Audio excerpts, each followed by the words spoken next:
Welcome to Ponchatoula Live, the show where we make it easy for you to connect with the people of Ponchatoula. I'm your host, Parker Layrisson, and today I've got a really exciting show for you because I have not one but two guests, and they're here to talk to us about an excellent upcoming event in the Celtic Heritage Festival this weekend.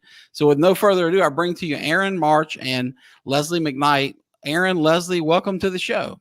Thank you for having Yes, us. thank you. So Thank excited. you both for being here. I know how hard it is to schedule one guest at a time and to make the schedules work. So to have two of you here at the same time is a real treat.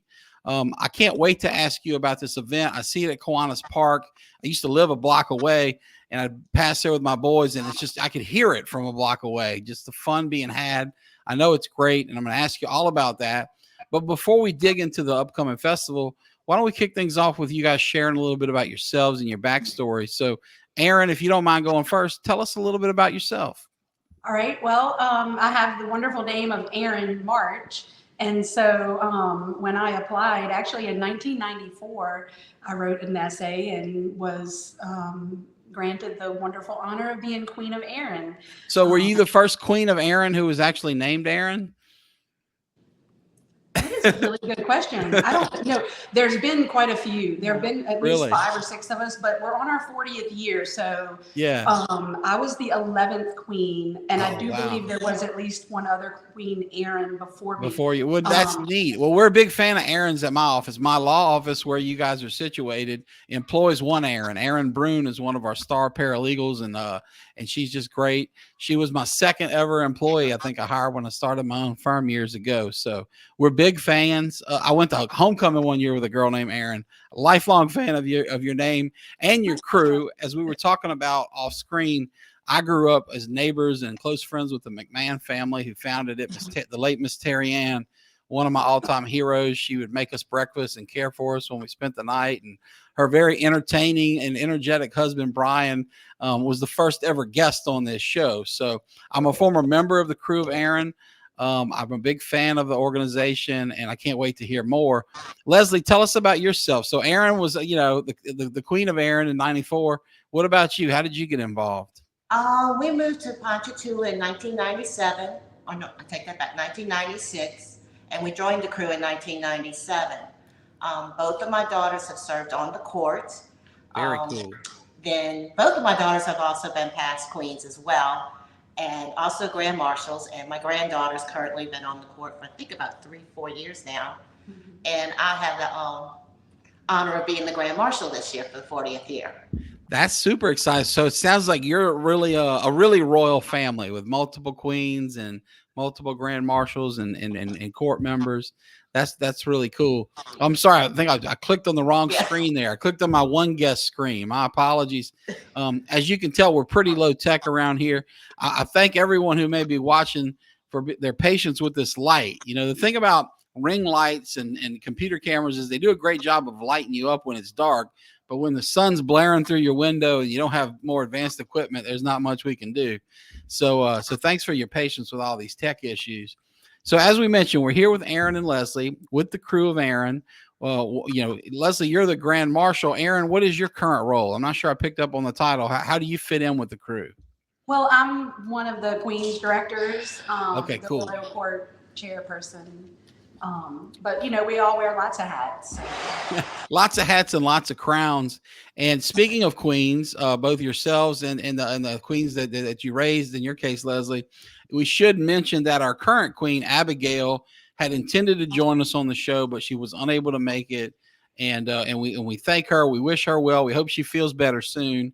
And maybe we'll have an opportunity in the future to get her on. But she has what we would call in the school world an excused absence today here. She's got a good reason not to be here, but we will do our best to move on. So both of you got involved with the crew, similar timeline, 1994, 1997, but very different roles, it sounds like, right? I mean, Erin, you were really young as a queen at that time. Leslie, you come in as a member. Tell me if you don't mind and share with us, because again, the McMahon's not just a big part of my personal life, but a big part of this show. Brian McMahon was the first ever guest on the Ponchatoula podcast. You guys are, I don't know the name, 150 something. Forgive me for not knowing exactly what episode we're in. But tell me, what when you first strolled up to the McMahon house on 7th Street for those meetings, and your first parade. What were your first impressions of the crew of Erin, and all the great stuff that comes with it? I know for me it was, um, it was just always a good time, and you always felt like family, and come on in, and everybody Yeah, was for sure. welcome, and all the fun stories that were told all the time. It was just like wonderful. For us, it was really kind of scary because we were new to the community and we just joined and we didn't know anybody in this crew at all. And we were kind of like, oh my goodness, what did we get ourselves into? But And it's not the mildest personalities, or at least it wasn't the years I was in the crew.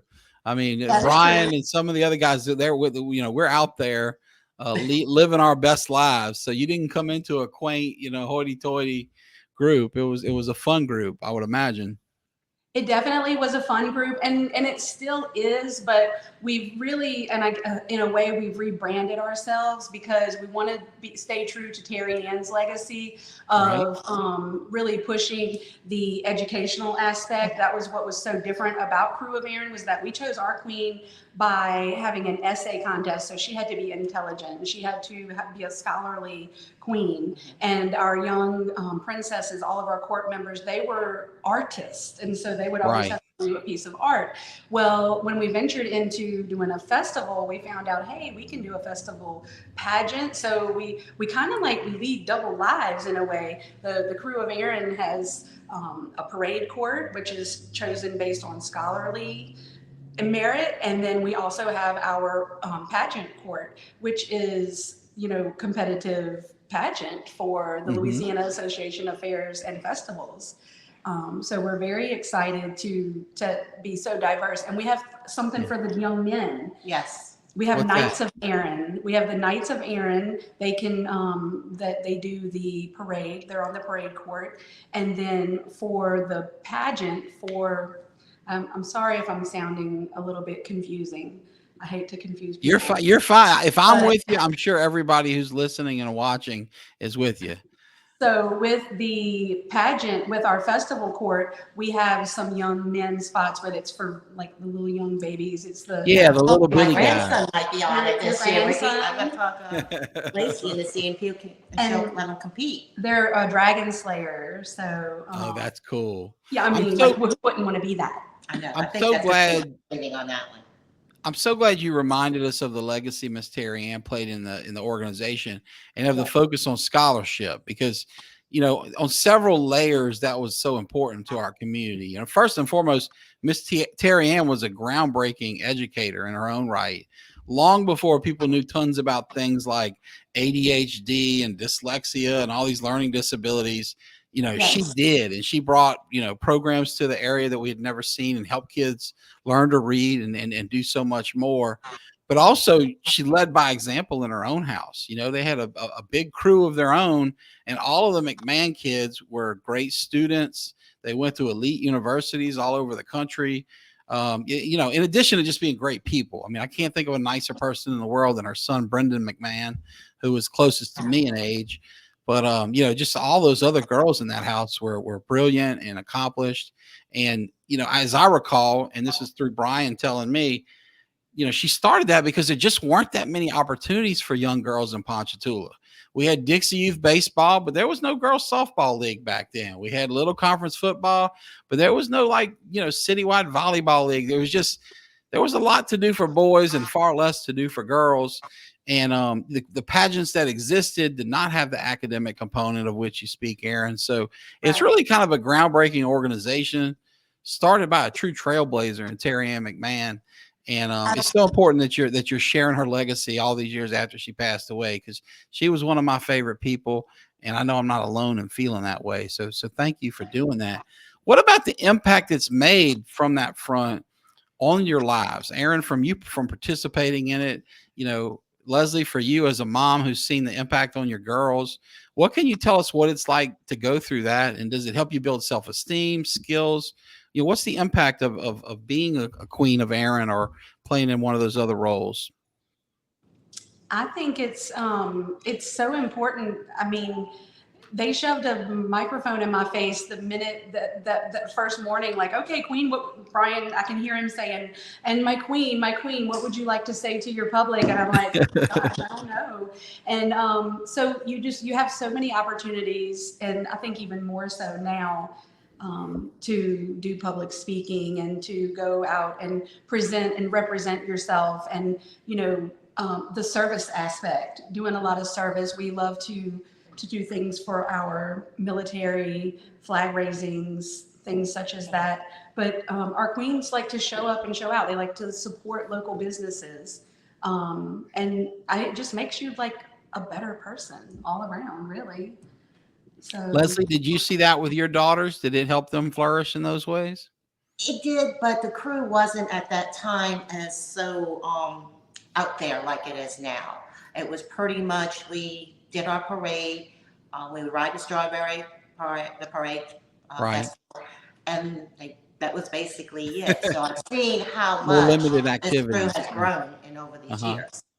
I mean, now we have our royalty has a schedule, and they have a calendar of like every weekend they're doing and going, and they do, what are those things?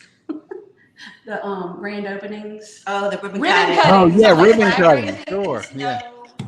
It is Thursday. It is right before the festival, so please excuse any lapse. We can relate, man. I've got dad brain, right? I mean, I've been juggling cross country meets and carpooling and practicing law, and it's tough. Modern life is difficult. We are pulled in 1,000 directions, and our phones are constantly beeping and yapping at us, and we can't get away. So I'm with you there. One thing I love about the Crew of Erin is while it provides opportunities for girls, and now I'm learning young men, I thought it did a good job in the years that I was on the court of watching it, of seeing especially the dads, but other men involved, and kind of stepping up to really pay reverence to these young women. I can think of all the guys like Philip Hextall and Chris O'Connor and Brian and all these other guys in tuxedos, and it was just like, how cool is that to be a little girl and have these guys in tuxedos, holding events for you. It just seems like really neat and unique, and it gets me excited to think about it. But nothing to me is more exciting than this event you have coming up, and it's going to be this weekend, the Celtic Heritage Festival. Tell me about that. Share with our viewers. I know there's going to be food and crafts and music and much more, but if you will, first tell me how that got started and how it came to be, and then we'll kind of dig into the play-by-play of what people can expect, because it's now up to 2 days long, right? It's not just an hour or two hit there. It's a full-on festival. Yes, definitely. What was it? The first year we planned it, and that wasn't the hurricane. It was hurricane, and then it was COVID, or COVID then hurricane. Yeah, I don't know. it was back to back. I think COVID happened in 20, and the hurricane happened in 21. But again, I got dad brain, so I believe your dad brain is on point. We had a rough go of it, and a lot of times, anytime you're trying to do something good for the community, and really, really try to be a positive influence, sometimes you have negativity that comes against you, and so right. we just didn't give up, and that's what's so great about it, is that it's so easy to go, oh, that's too much to do, let's don't. But we just kept on, and we have some wonderful members who have been working extremely hard to make this festival just amazing. So this is actually our third festival. That's exciting. If you don't mind, because you mentioned wonderful members, and I'm not going to ask you to mention everybody and make somebody mad, but who are some other key contributors to this event? I mean, we're meeting the two of you. We're very grateful you're here. We've heard you on the radio, other places, but who are some folks that maybe don't like to make public appearances where they're going to speak on the radio or talk on a podcast, but deserve a shout out because they're there plugging away, and whose blood, sweat, and tears is making this happen? I gotta say, for somebody through many years, and some of the stuff that we've had the changes, it's been, I always call her Queen Jane. Oh, Queen Jane Hextall, I bet. Is that who Yes. you're talking about? One of my favorite people on planet Earth. She is amazing. I'm blessed to know her. Her husband's in a Rotary with me. I saw her there a few weeks ago. please go on about Queen Jane, because as a healthcare provider, as a local woman who just does so much, you just hit the nail on the head. You couldn't have mentioned a better She doesn't person. stop. I mean, Yeah, she's there. She has always a positive attitude. absolutely. I mean, she's just amazing. She definitely keeps us grounded. Yeah. I think this year we have our chairman is actually Miss Nancy Michelli. And Right. if you don't know Nancy Michelli, she gets things done. And she has done a phenomenal job. We have a whole committee of people that are working. We have Vicki Dirks, we have Michelle Lott, we have Christina Scalligan, she's our treasurer on the board. But it's really, I mean, I hate to just, name a few, but we have even our past queens that come back and help for different things. And then we have some new families that come in. So, and here's the thing, we're not going to check your pedigree or check your blood work or anything. If you're interested in being in the crew of Erin, show up tomorrow evening. We're actually going to do a kickoff from 6 to 8 over at the park. And if someone says, hey, I want to be a part of this, come on. We have a QR code. You can fill out your application. I can vouch for that, because for the years that I was in, I remember doing the banner for the float, right? And Yes. Mine was O. Layrisson. McMahon would joke, he taught me all about how, and you guys will have to correct me because I can't remember, with Mick and O and all, like one is a son and one's a grandson, and there's all these things. But anyway, we joked that my family could be Irish for the weekend. So I was Layrisson 364, but on the parade day it was O. Layrisson, and that was fun. Absolutely.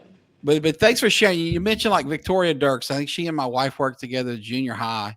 What a giver's heart she has. She started this great club over there helping kids, The with Builders Club. animals. It's just so many wonderful people that are helping. And I thank y'all. I want to share here. We got some comments coming in here. Andrea Wilson says that she's so excited for the festival this year and looking forward to some shamrocking good time.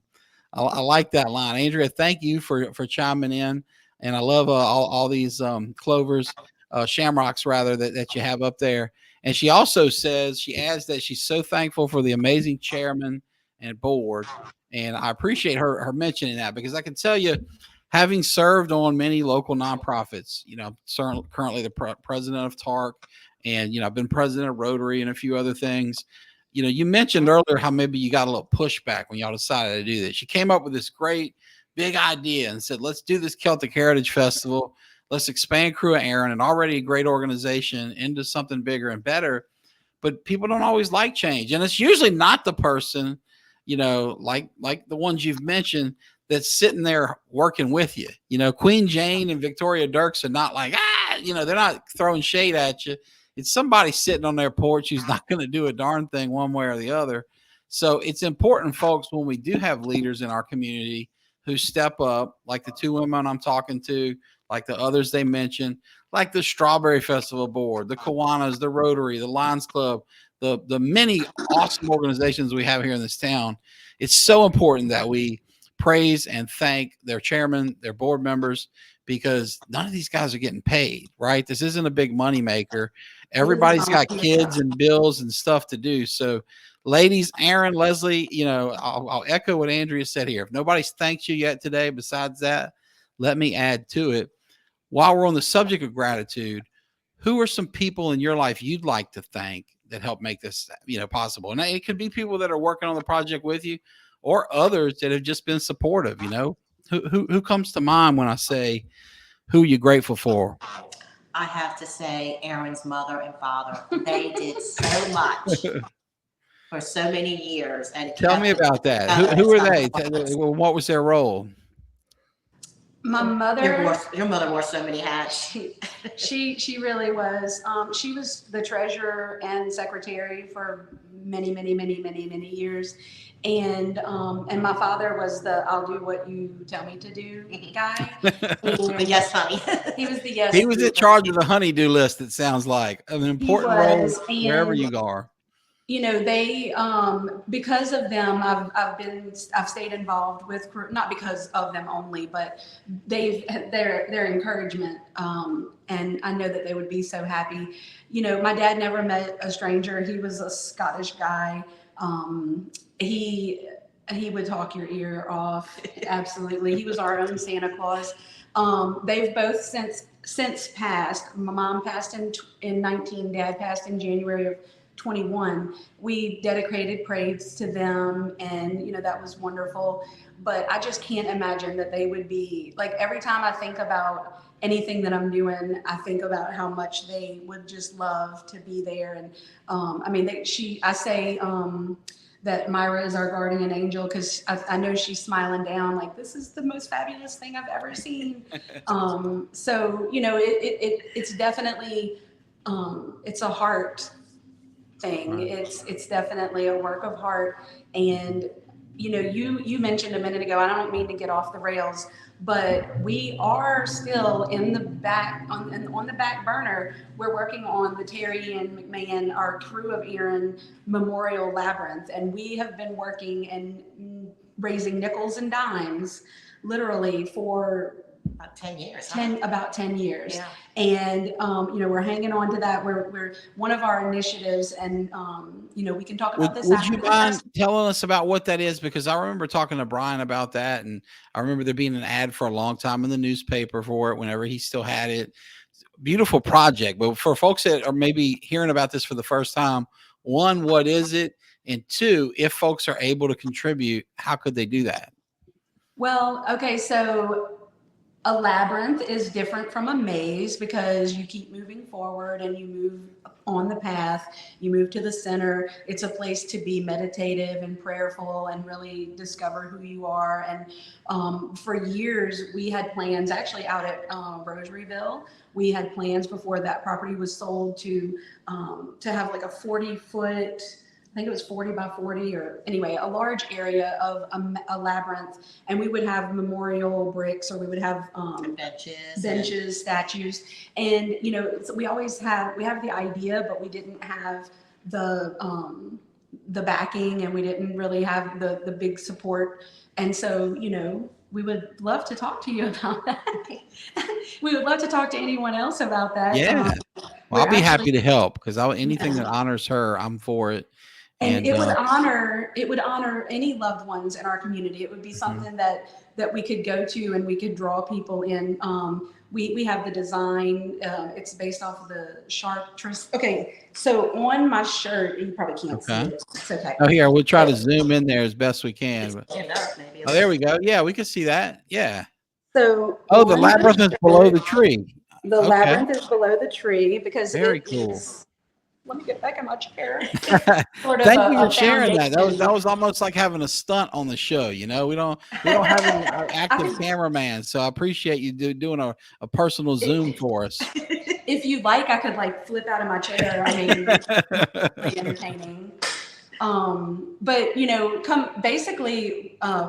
we would love to talk to some people. I know we've mentioned there's some property here near the Methodist Church and the Twin Steeples Art Center that you know, we would love to discuss with them. But we have these ideas and we have little conversations, but we don't have any major plans set. But that is something that we hope to. That's our next brainchild after the festival. Well, and for what it's worth, I'll throw some unsolicited advice your way. We have an excellent new mayor who is a long time friend of mine.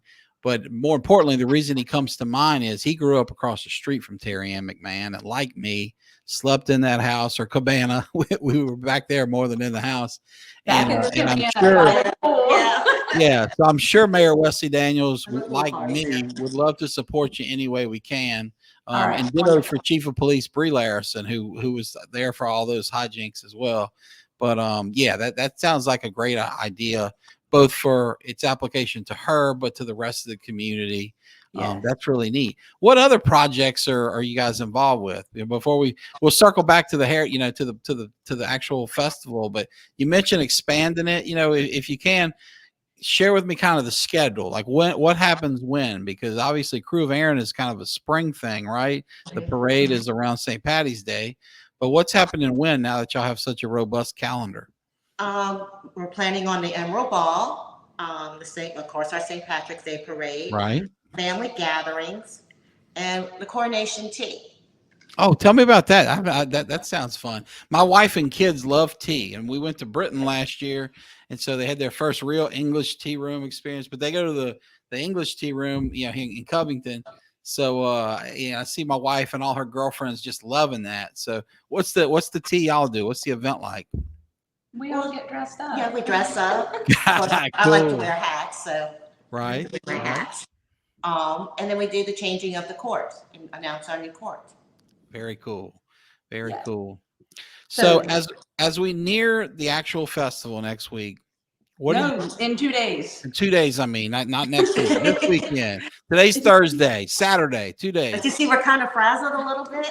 I bet. Yeah, you're at like less than 48 hours. Well, what are you most looking forward to? Obviously, you got a lot of work ahead of you and the anxiety that goes with that. But in terms of actual events, whether it's food or event, music, what, and maybe it's different for each of you. But what are you really looking forward to? What gets your juices flowing? What I'm looking forward to is that of course, I'm part of the Crew of Omega, the captain. Right. And we have our own cooking team, and we're going to participate. So I've been all week helping with getting us together to make sure we're going to win. And I've convinced the gentlemen on our cooking team that they're going to wear their kilts and enter in the men's kilt. The men in kilts dance contest. So, 80s yes. dance contest. Yes, I threatened them. So we will be having the Omega men kilts there. That's great. What about you, Erin? Is that what you're looking forward to most, or do you have something else in mind? Well, so Leslie mentioned the cook-off, which is great, and this is our second year. One of the things that I neglected to talk about on the radio.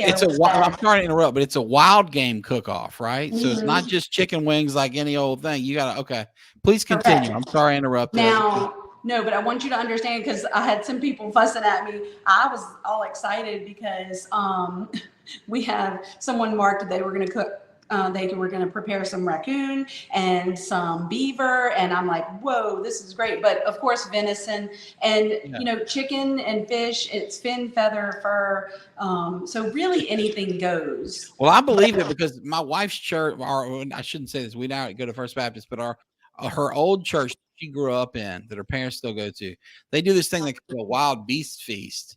Man, and if you show up in that, there is nothing that might not be on the menu. It is like anything goes, like you said. It's wild. So I love those events. It adds an element of intrigue. It's like, what am I going to see on the platter when I get there? Well, we have to use this opportunity to say that there's still room. I know y'all want to win, but we do still have some room for teams to enter. And so they would enter fin, feather, or fur category. But that is, I know from 12 to 2 is the wristbands. There's $10 wristbands to try all of the delicious food. Oh, wow. Nice. And then for $1 more, you can get another vote for People's Choice. Mm-hmm. Cool. Oh, cool. And the wonderful thing about our wristbands, we are using the proceeds that we make from our wild game cook-off are going to go to local military organizations. We actually have the Warrior Project, and I know I'll say it wrong, but it's 2 other military organizations that are local, and probably I'm going to be in trouble because I didn't have a note. That's you know what? You got a lot local veteran organizations. You have a lot on your mind coming up here. Don't sweat it. The main thing is, what I'm hearing is it's going to a good cause. All those dollars are going to veterans at one organization or another. And that's super. The Wounded Warrior Project, which you mentioned, a fabulous program. I'm sure these other ones that you support are. There's so many great programs to support veterans, and Lord knows they deserve it. So that's wonderful. I know that. This runs all day, right? Like from 9 in the morning till 5. Is that right?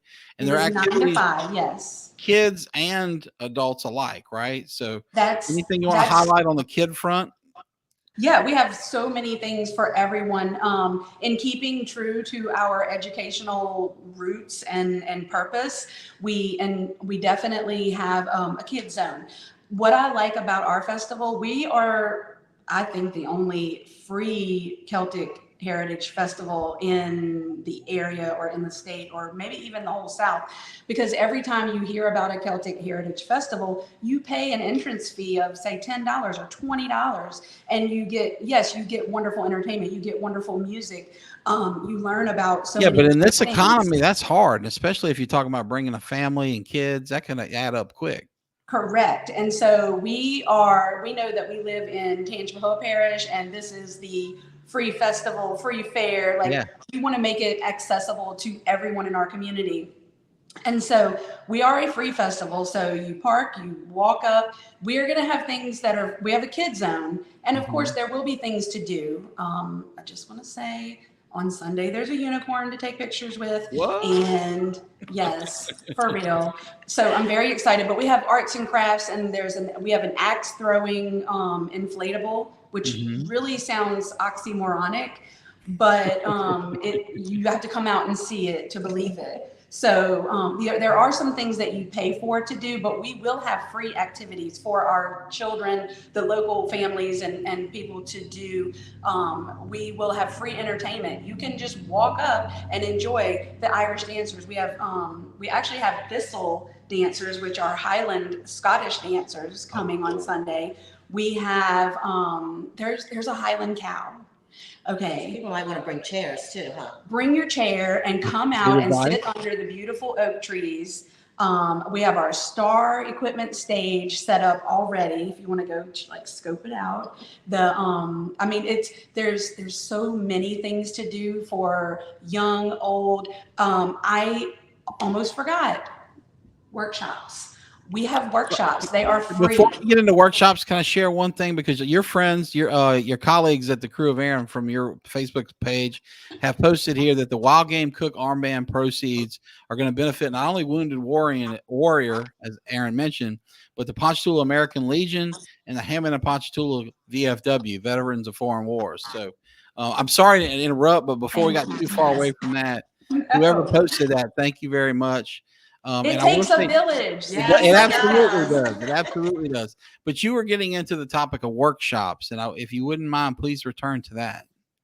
All right. So, and also, if you go to crewoferin.com, KREWOFERIN.com, crewoferin.com, you will be able to click on festival, and you will be able to see it gets updated regularly if there's any kind of change, but you'll be able to see our entertainment schedule, which has, we have like Catherine Kohler, we have Ricky Pittman, he's called the Bard of the South. We have Dr. Laura Kelly, who wrote a book about Irish in NOLA. We have Ari is doing an Irish dance party on Saturday. And then we have an award-winning Irish dancer, Leanne Wiley, who has the Wonder School of Irish Dance. She's doing a workshop on Sunday. And we have John and Winnie Hughes out of Springfield. They are going to be doing Celtic campfire sing-along for the kiddos. That sounds fun. So, and here's the thing. You don't have to pay to come to this workshop. They're going to be there.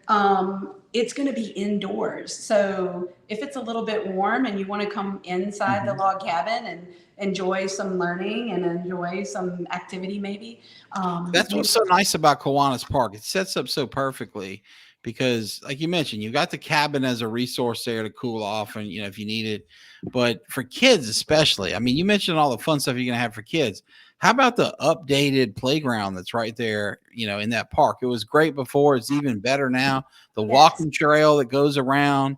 There's there's just tons of room, and it's just a wonderful little park. And the biggie you mentioned, the beautiful oak trees. They provide shade, so it's not like the hottest place in the world. So that just sounds like a ton of fun, and all that workshop stuff's free.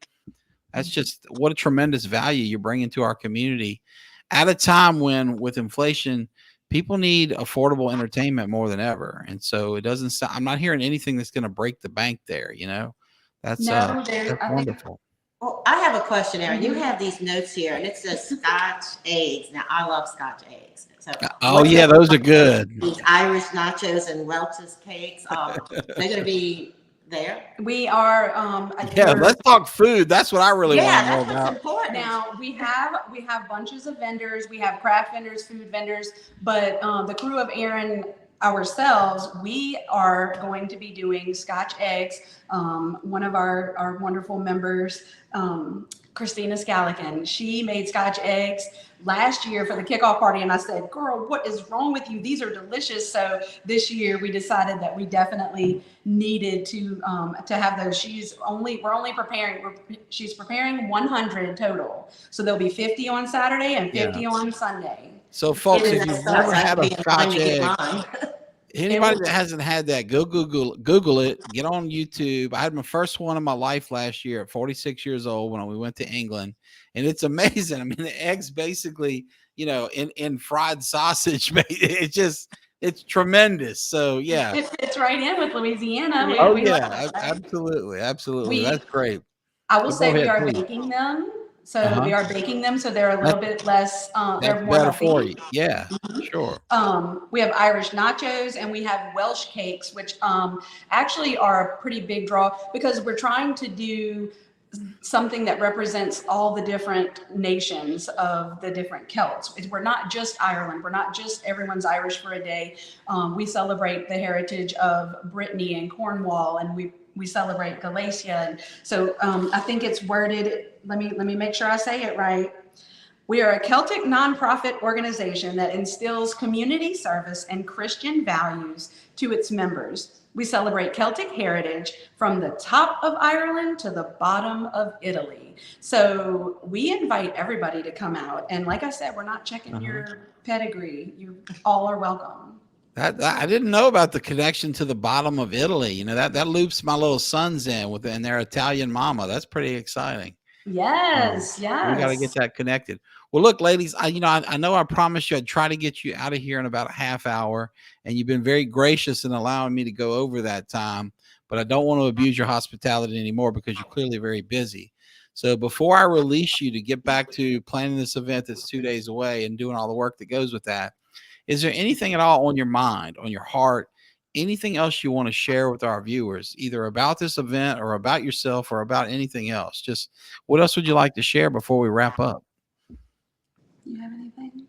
No, I just want everyone to come out and have a wonderful day and just celebrate your Irish or your Celtic heritage. And even if you're not, pretend like you have some. It's okay. Just enjoy it. Hey guys, you don't have to be a strawberry farmer to go to the Strawberry Festival and eat shortcake and drink daiquiris. So you don't have to be Celtic to go to the Celtic Heritage Festival and learn about this rich history. I can tell you, you're going to be glad you did. I learned a ton and enjoyed myself in the few years I was in the crew of Erin. And I'm grateful to my Irish friends like Brian McMahon and Chris O'Connor. And they got me involved as well as, good old British King Philip Hextall and his beautiful wife, Jane, that you mentioned. So, ladies, I just can't thank you enough. You brought something beautiful into our community here. You're making a great organization even better. And for those who are just maybe catching us at the end, we're talking about the Crew of Erin Celtic Heritage Festival. It's going to be this weekend, 2 days, September 21st, 22nd, from 9 in the morning until 5 in the evening. And we hope you can make it out. And to you, Erin and Leslie, who have been so generous with your time and so much fun to talk to, I say thank you. And to everybody else who's listening and stuck with us, well, Erin's got, I think, one more thing to say, and then we'll get out of here. Erin, please, you have the floor. You know how it goes. You're like looking through your notes and you're like, oh, wait, we didn't say anything about this. Oh, yeah, go for it. So our two headliners on Saturday, we have James Linden Hogg. And if you don't know about him, you need to come out and check him out. He's amazing. What time does he play? What time? He plays actually at around 12. And then also he closes us out at the end of the day. So James Linden Hogg, not once, but twice. Check him out. You'll want to be there. Yes, and then on Sunday, we have Peyton Falgoose and Regina Cates are going to be there. They're going to close us out at the end of our day for the last 2 hours, 3 to 5 on Sunday. But one of the things that I was also reminded of is that we will have a petting zoo. Of course, I mentioned the Highland cow is going to be there on Saturday, but on both days, there's a petting zoo for the kids. And I mean, you know, I don't know about you, but like, I think that's fun too. For sure. They have sheep, goats, camel, piglets, and a miniature horse. And so it's just fun to Oh, see that whoa, kind of thing. miniature horse. That's big, man. That's like little Sebastian, man. You buried the lead there. Our So kids would definitely cool. want to come see that. We have our school groups too. I didn't even like, there's so many wonderful things about our festival. It's like you could just talk about it forever and ever, but we have local school groups that are going to be coming out to perform. So we have our PHS jazz band on Sunday, and I think, you know, Princess Merida from Brave is going to be there. We have, wow. it's all these wonderful things. So, Yeah. so please come out. We just look forward to spending time with you. My goal in my heart is that the Crew of Erin Celtic Heritage Festival would become known as the friendliest festival, because we want you to come, sit, stay a while, enjoy, learn, and just to have a great time. And Yeah. so, And maybe join us. and Yeah. because you know, we march down the street and feed people thousands and thousands of pounds of food, and so we love to give back, and we're looking for lots of families. So talk to us at this weekend about joining up, and I guess that's it. Well, you two have done an incredible job of selling this event. I know you're tired. I know you've got a lot of work ahead of you, but keep it up, because it's paying off. The word's getting out. I hear people talking about it. People that have been in past years have been happy with it. It's just an outstanding event that we're fortunate to have here in Ponchatoula.